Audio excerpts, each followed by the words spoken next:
On November 11, 1918, Germany signed the Armistice, and the First World War was finally over. People were celebrating all around the world. It was no different in Newfoundland and Labrador. One day after peace was restored, thousands of people gathered in the streets of St. John's to watch a victory parade. Businesses declared a holiday, fireworks were set off, and marching band music filled the air. Many people wore red, white, and blue to honor the Union Jack and the flags of France, America, and other Allied nations. Similar celebrations broke out in other communities across the Dominion. In the coming weeks and months, Newfoundland and Labrador welcomed its servicemen and women home.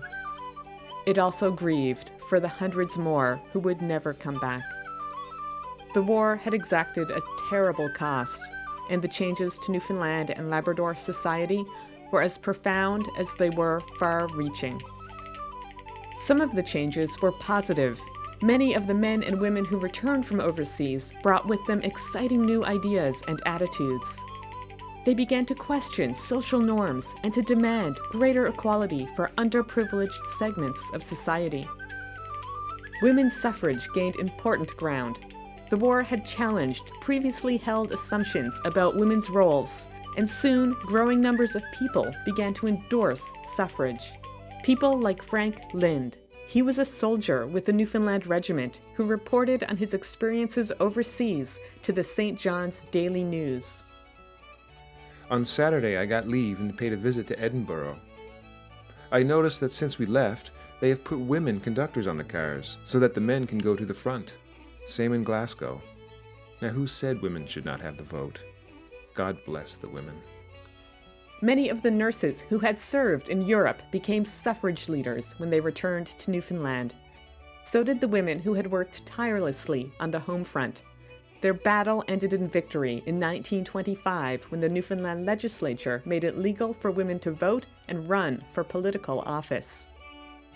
There were also calls for greater class equality in post-war Newfoundland. An early focus was on education and making the expensive halls of higher learning more accessible to working-class students. On April 14, 1919, the Evening Telegram printed a letter to the editor that called upon the government to build a university, a permanent institution that could both commemorate the war dead and bring about far-reaching positive change. Today, the well-to-do man can send his son abroad and get the benefit of a collegiate or university education. And the son of a fairly well-to-do man can also get some of those advantages, which in this field he craves. But the son of the ordinary laboring man, or the fisherman, has very little chance whatever. This is not as it should be. On September 15, 1925, the Memorial University College opened its doors. People no longer had to leave the Dominion for post-secondary education. There were also exciting technological advances after the war. The need for warplanes had pushed aviation to new frontiers, and those frontiers continued to expand in peace. In 1919, there was a race to complete the world's first non-stop transatlantic flight. Newfoundland was identified as the best taking-off point. Aviators from across the globe traveled to the island to compete. The race captured the world's imagination and put the Dominion under the spotlight of the international press. On the afternoon of June 14, 1919, John Alcock and Arthur Whitten Brown took off from Lester's Field near St. John's. They were flying a Vickers Vimy biplane that was outfitted with 2 Rolls-Royce engines. 16 hours later, they landed, nose down, in a bog at Galway, Ireland. The pair had won a cash prize of £10,000 and a permanent place in aviation history. The Dominion continued to play a role in aviation breakthroughs in the coming years. One of the most famous took place on May 20th, 1932, when Amelia Earhart piloted the world's first transatlantic solo flight by a woman. She took off from Harbour Grace in a red Lockheed Vega and landed at Northern Ireland 13.5 hours later. As technological advancements made long-distance flight increasingly safe, government and industry decided to establish regular air passenger and mail services. Newfoundland became a western terminus for a commercial transatlantic air service in the 1930s. Airports opened at Botwood and Gander. The once isolated Dominion was becoming a hub of international travel. In many ways, the post-war years were a time of hope, filled with an idealistic optimism that the world was ushering in a new and progressive era, a time for technological advancements, expanding human rights, and liberal thinking. But they were also very dark and difficult years. The war had lasted far longer than anyone imagined, and it had cost Newfoundland and Labrador terribly, in both dollars and human lives. Families all across the Dominion mourned the hundreds of men who had died overseas. In the middle of all that sorrow, some parents still had to argue with the government for the separation pay they believed was owed them. It was a fight that many lost. This was the case with a widow named Mary Fitzgerald. Her son, John, was shot dead while binding another man's wounds on the battlefield at Gallipoli on December 1, 1915. When Mary Fitzgerald applied for separation pay in 1919, the government refused her request. December 3rd, 1919. Dear Madam, referring to your application for separation allowance, I have been directed to inform you that same cannot be granted, because at the time your son John was serving in the regiment, you had another single son of military age who did not offer for enlistment, and the regulations provide that where there are two single sons, allowance will not be made until the second son enlists, and the reason given for non-enlistment of your second son is not considered sufficient to grant you the allowance. The troops who did return home had to make the difficult transition from the trenches to everyday life.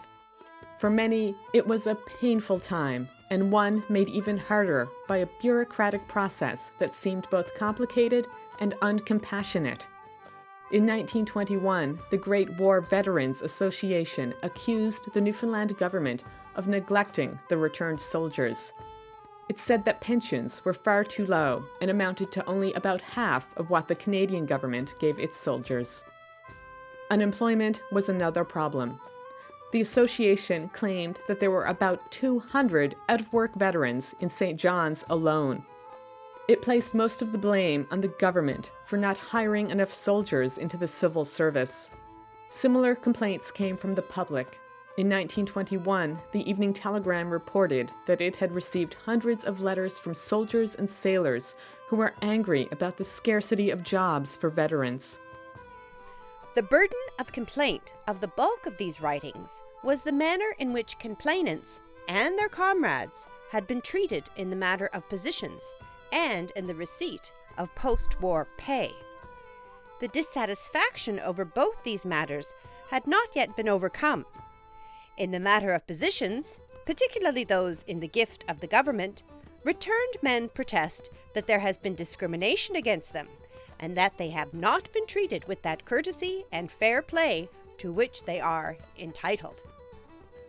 There was a growing perception among the public that the government had broken faith with the men it had recruited to fight overseas.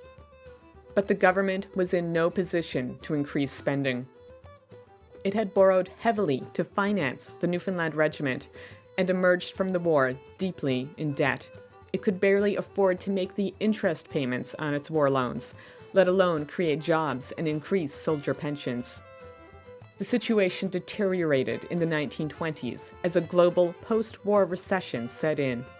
International trade slowed, the market for Newfoundland salt fish contracted, and the Dominion watched its revenues evaporate. By the time the worldwide Great Depression broke out in 1929, Newfoundland's public debt had ballooned to $80 million. Unemployment was at unprecedented levels and poverty was widespread. The government distributed food rations, which became known as the dole, but they were not enough to stay healthy on. Malnutrition became a serious problem. As the Depression deepened, so too did the public's discontent with the government. The situation reached a boiling point in 1932 when Finance Minister Peter Cashin accused Prime Minister Sir Richard Squires of fraud. He said that Squires had misused public funds, including $5,000 from the War Reparations Committee. The allegations sparked widespread public rage. On April 5th, 10,000 people rioted outside the Colonial Building. The mob broke windows, raided the building, and looted government offices. Squires escaped unharmed under a police escort, but his political career was ruined. The House of Assembly dissolved, and an election was called for June. By then, the Dominion was $100 million in debt and on the brink of bankruptcy. Its people were deeply mistrustful of the government, and some even advocated for an end to party politics altogether. Among them was Frederick Alderdice, leader of the United Newfoundland Party. He ran in the June election on promises to appoint a commission that would investigate replacing Newfoundland's elected government with one that was made up of appointed commissioners. Alderdice won the election with a strong majority. He became Newfoundland's last prime minister. Under his watch, a royal commission recommended the temporary suspension of responsible government in Newfoundland. This happened on February 16, 1934, when a British-appointed Commission of Government assumed power. It remained in office until Newfoundland became a Canadian province in 1949.